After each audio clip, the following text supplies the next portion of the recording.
That wasn't you, was it, Steven? Not a chance, mate.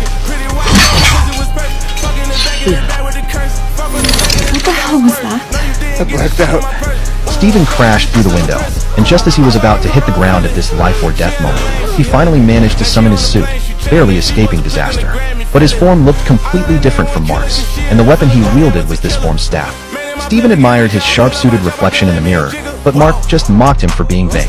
Right then, the jackal came swooping down from above and hurled him through the wall. Even with his suit's protection, Steven still got beaten to a pulp.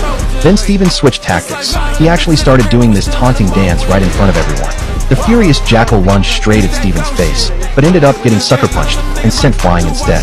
Steven was thrilled, but immediately got kicked across the street by the jackal. Next thing you know, he's getting pinned down on a bus with a crowd of onlookers gawking at the whole scene. Up off the ground. He spotted Mark in the mirror again.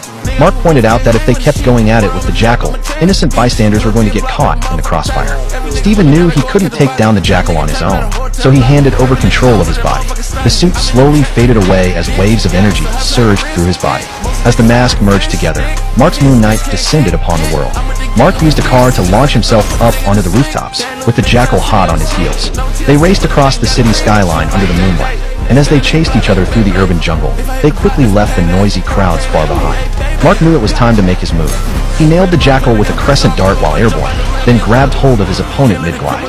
Finally, he hoisted the jackal up and used the sharp architecture to end the threat. The crescent dart flew right back into Moon Knight's hand, but when he shed his suit, the moon god Khonshu appeared. You know I'm protecting with everything I have. You are worth protecting. I'll do whatever it takes, then you let me go. I know you enjoy the work I have for you. We need each other. We have a deal. Let me remind you, should we part, you may not like my next campaign. Give me the body, Mark!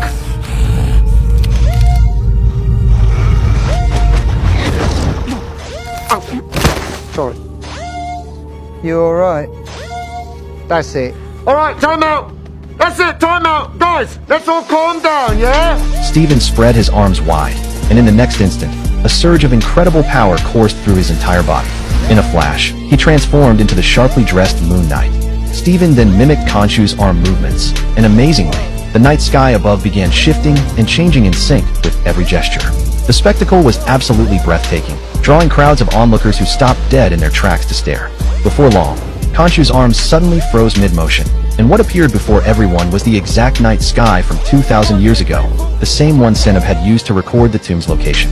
Seeing this, Layla quickly got to work, frantically taking readings and comparing coordinates against the star map, because Khonshu's magic was already starting to fade. Turns out the other gods had discovered he'd been casting spells on his own, throwing the mortal world into chaos, so they decided to lock him away.